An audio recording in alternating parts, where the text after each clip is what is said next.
Yan, isang magandang umaga ho din tayo ngayon sa Laurel. At aakyat ho tayo doon sa Niyugan. Titignan natin after 5 months, 5 buwan ho mga kabrando nakakalipas matapos bayuhin ng Bagyong Christine ho ang Talisay Laurel parting Agoncillo. Yan, kaya i-update ko lang kayo mga kabrando.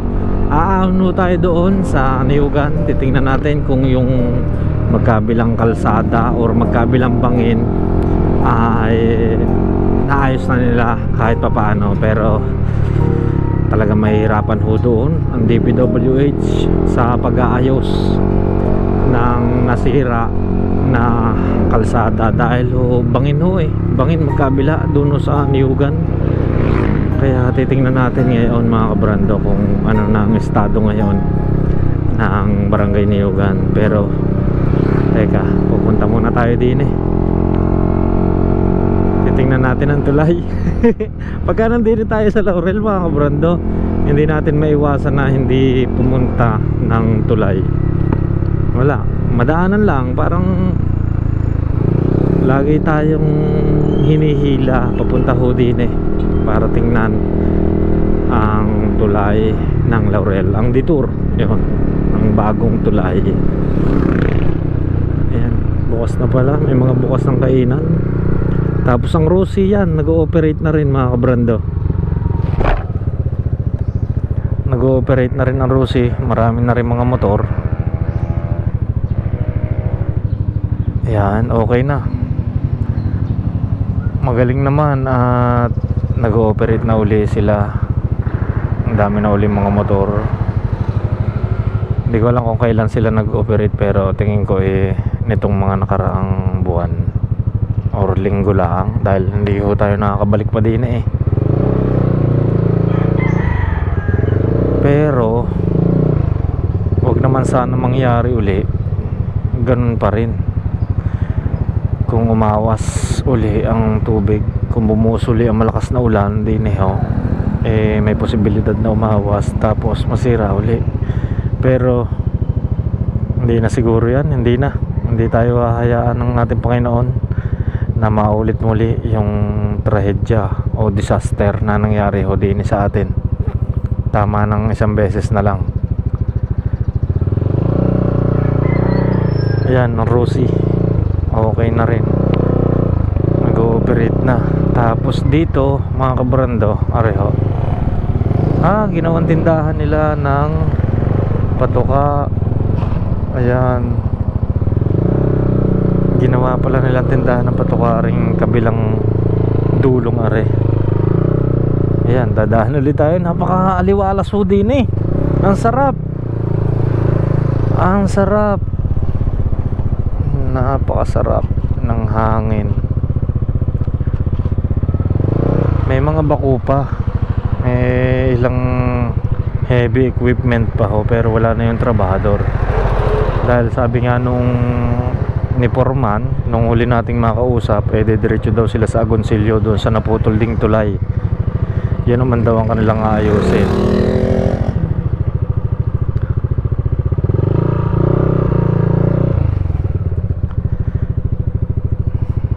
Ayan. Tapos parang medyo mahina ngayon ng tubig. Uy, pinatag pala na nila mga kabrando. Areho patag yan. Tapos inipon nila din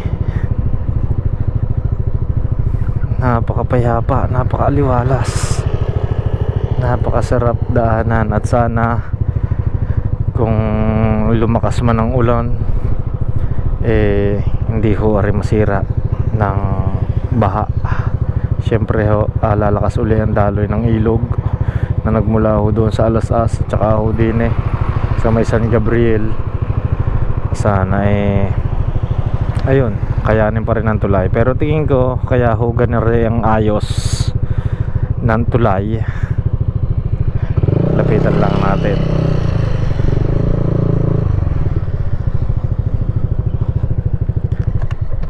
Tingin ko kaya garni ang ayos ng tulay mga kabrando. Kaya gantong medyo mababa ho din para in case nga na tumaas ang tubig ay din aapaw laang dire-diretso din sa baba, din sa kabila. Ayan, aapaw. At sana hindi masira, pero tingin ko matibay yung pagkakagawa din pagka tumaas ang tubig. Kaya ho medyo pa ganyan ito hong gitna, dahil nga in case na umapaw or tumaas ang tubig, dire-diretso pa rin doon sa kabila, hindi ho masisira yung tulay. Wag lang akong babalandrahan ng mga kahoy-kahoy or anumang mga papalsak ho din Bakit kaya nilagyan nila? Ayan na. Nilagyan nila ng semento. Bawal pang puntahan din Mayroong mga kahoy sa gilid.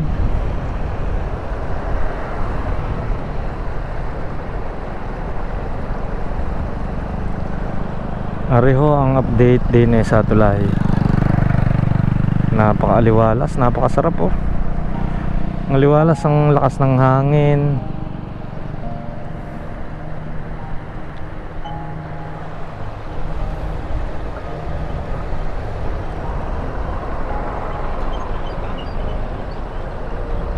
Sarap pakinggan ng agos ng tubig.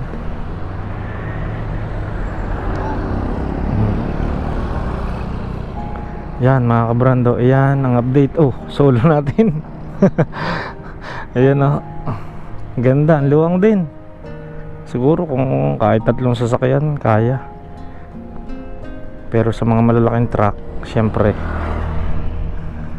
2 lang sa lubungan.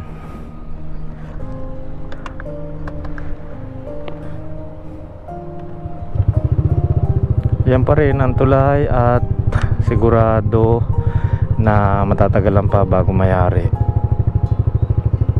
Pero ayun, dahil nga may detour na, sigurado nga matatagalan ng pagsasaayos niyang putol na tulay. Meron ng ganito at yun, napakatibay nga. Punta lang tayo sa kabilang dulo.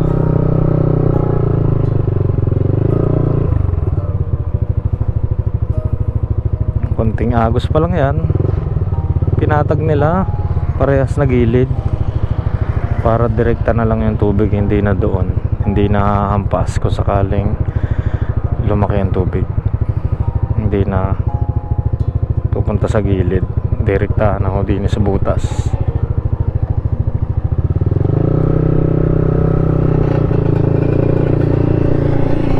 Gaya nga nasabi ko mga kabrando, ang sarap tambayan ho na Redine pagkagabi. Napakasarap, parang pinaka pahingahan. Sarap lang magmotor din sa Laurel, palibasa busog sa magandang tanawin sa kalikasan. Diretso na tayo mga kabrando doon ho sa ating pupuntahan, Paahon. Payapa talaga, sarap. Hindi mo may iwasan tumigil yan kahit medyo mainit ang panahon, pero ang hangin direkta at napakasariwa. Ari yung ginawa nila pala sa bandang gilid, siguro para hindi na umawas pagar na yung tubig kung sakali lumakas, para straight forward na. Yan.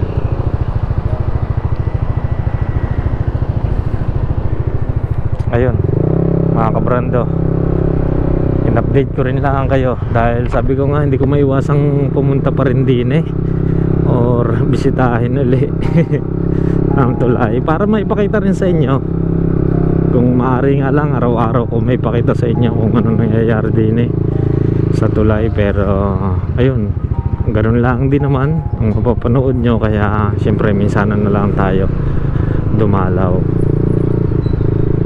Ayan, balik na uli ang mga negosyo din sa Laurel, Batangas. Nakakaliwa na tayo din mga kabrando, din sa kanto ng may 7-Eleven.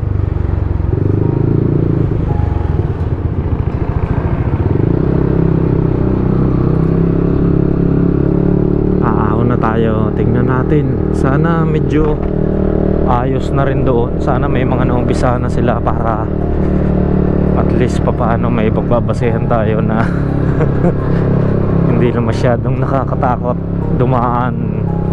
Sana tingnan pa rin natin. Dire-diretso lang ho tayo din eh. Alam nyo, nung kundi dahil sa bagyong Christine, hindi natin halos malilibot ho ang Laurel. Ang dami nating hindi alam na daan din eh, or mga dami nating hindi alam puntahan. Pero dahil nga ho sa nakaraang bagyo ng bagyong Christine, ang dami nating natukoy na daan. Ayun, para maihatid lang din sa inyo, para maipakita ko rin sa inyo mga kabrando yung mga pangyayari or nangyari ho din sa Laurel. Parang naangkas lang kayo sa akin mga kabrando habang tayo ay naglilibot din eh. Isipin nyo na lang na nakaangkas ho kayo din eh sa likod.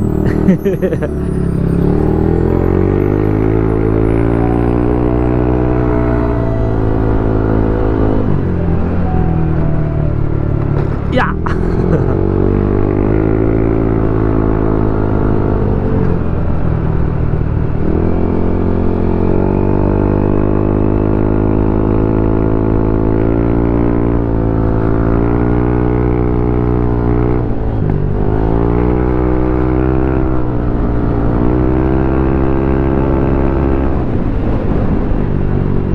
Bali ito mga kabrando, itong kinatatayuan natin,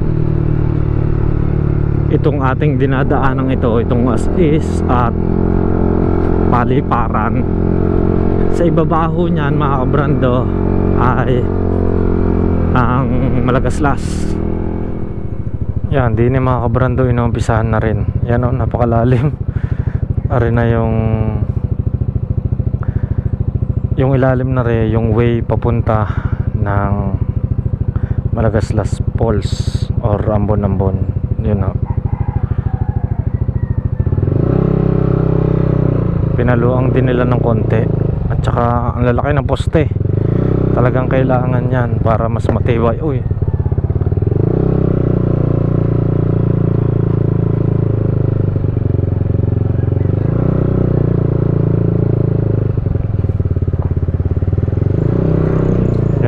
kita nyo naman ang lalim, Charagis, pag bumagsak ka dyan.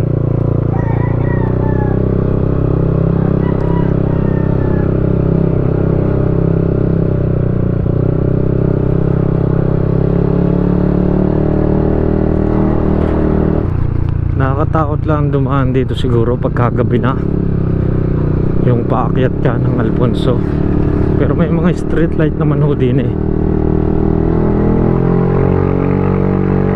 Siyempre, nakakatakot pa rin.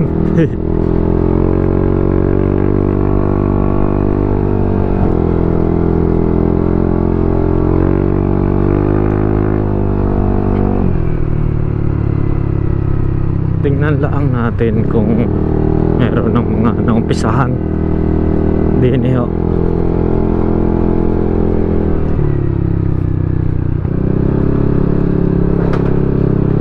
Laki. Grabe, ang gaganda ng bahay din eh.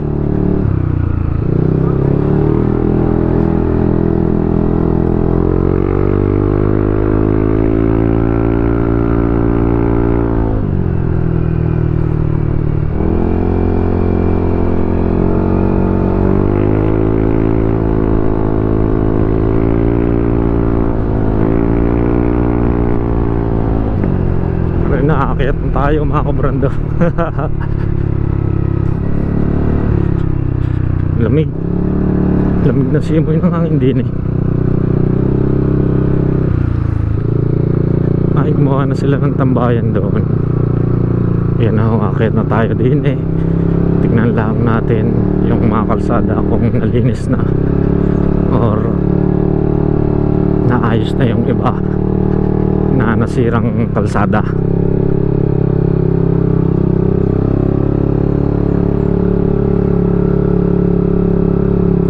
Dito kailangan talagang bumusina palagi na may angkas pang bata.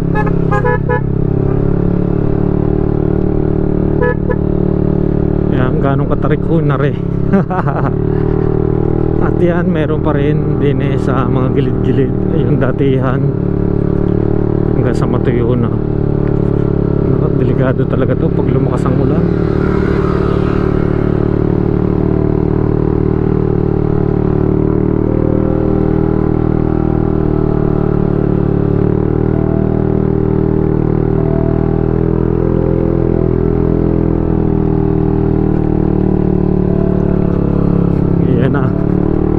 Dito na tayo.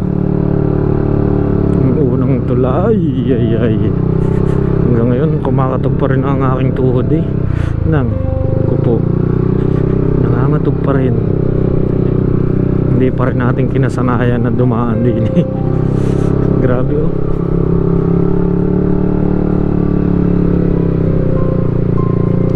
Pagka sumilip ka magkabila, ayan wow. Wow. Hanggang ngayon ay talaga mahihirapan din mga kabrando. Mahihirapan talaga din ang DPWH bago may hari-hori.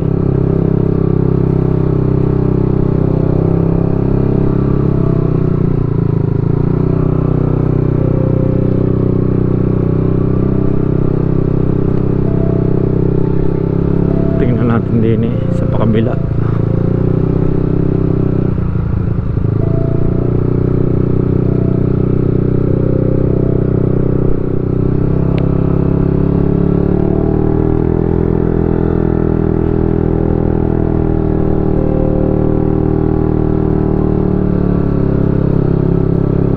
Ito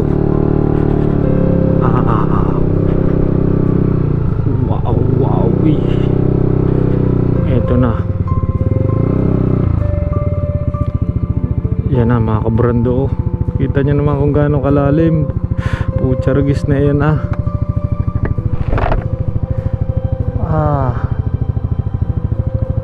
beautiful disaster. Maganda ang view, pero sadyang nakakaba.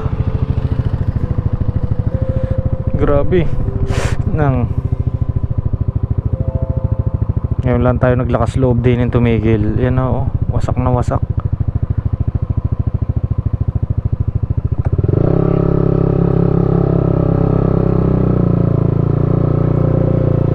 Talagang one way na din dahil magkabila bagsak mga kabrando.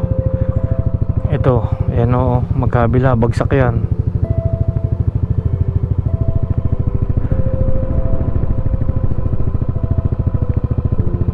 Grabe, dire-diretso ka talaga sa ibaba.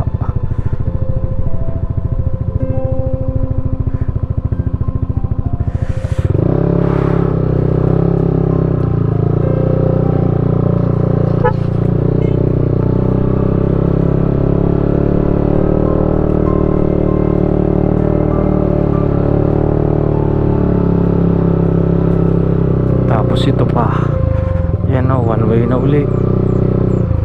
Ito yung hindi natin natigilan.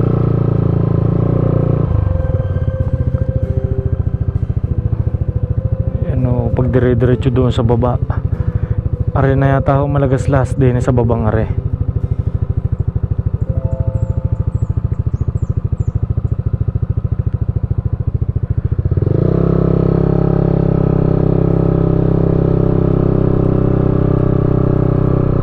Tapos ari din naring kabila. Yan mga kabrando. Paano hindi ka matatakot din yung dumaan? Magkabilaan, bagsak. Yan itong ating kinatitigilan na ari. Bagsak din ang ilalim niyan.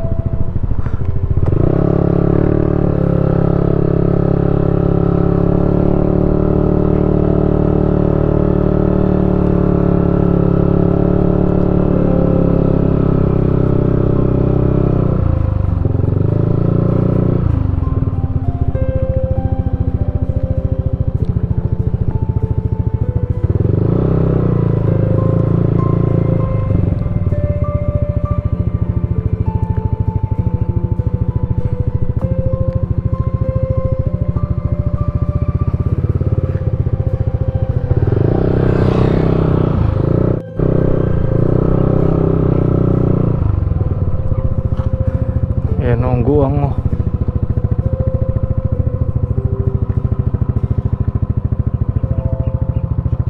Sana maayos ho ito mga kabrando, itong mga daan na nasira din eh, dahil pagsapit ho ng tagulan uli, syempre mas lalo hong delikado na, dahil ho kung hindi nila mayayari eh sadyang sobrang delikado ho niyan pagkatagulan.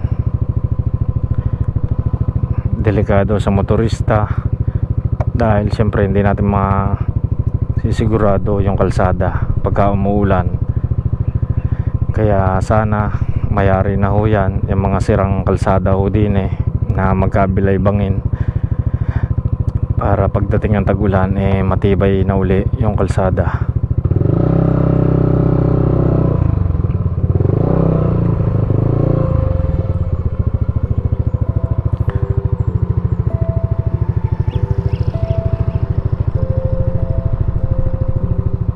Grabe.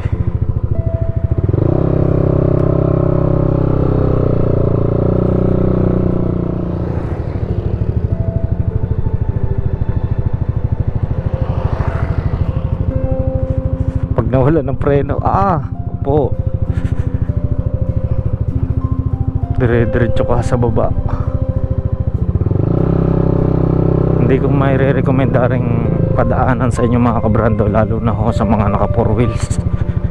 Pero kung malakas ang loob nyo dumaan din eh nasa sa inyo ho yun. Pero yan ho, pinapakita ko lang sa inyo na sobrang napakadelikado, lalong lalo na sa 4 wheels, lalo ho pagbasa ang kalsada din eh, lakas ng hangin.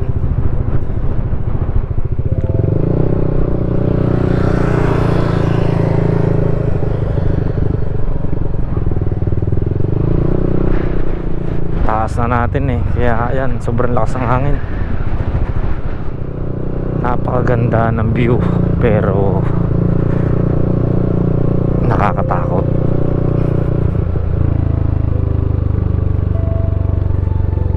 Yan o, ganda ng view ng Taal.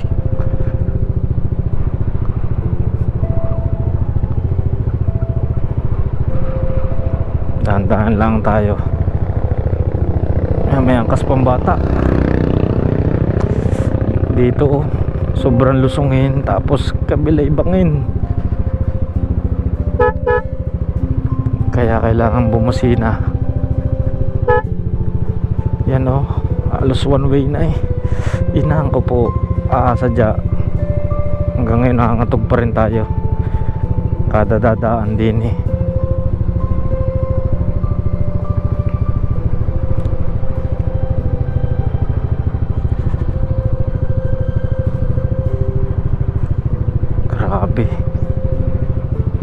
At aray mga kabrando ang ating update. Aray ang update ko sa inyo din ho sa may Niyugan. Yun nga, wala pa rin, hindi pa rin nila naumpisahan na ayusin yung kalsada, dahil sabi ko nga napakahirap, parang hirap gang gawain ho pagka sa bangin, mahirap gumawa. Kaya ako siguro gayon, pero sana nga hiling natin na bago magtag-ulan ay mayari ho yun para safety, para safe ang ating mga motorista. Diretso na tayo pa uwi mga kabrando, at pareho nga ang update. Maraming salamat sa inyo sa patuloy na panonood, sa panonood nyo din eh sa aking adventure ho din eh sa pool mga kabrando noong nagbagyong Christine. Ayun, maraming salamat. Peace.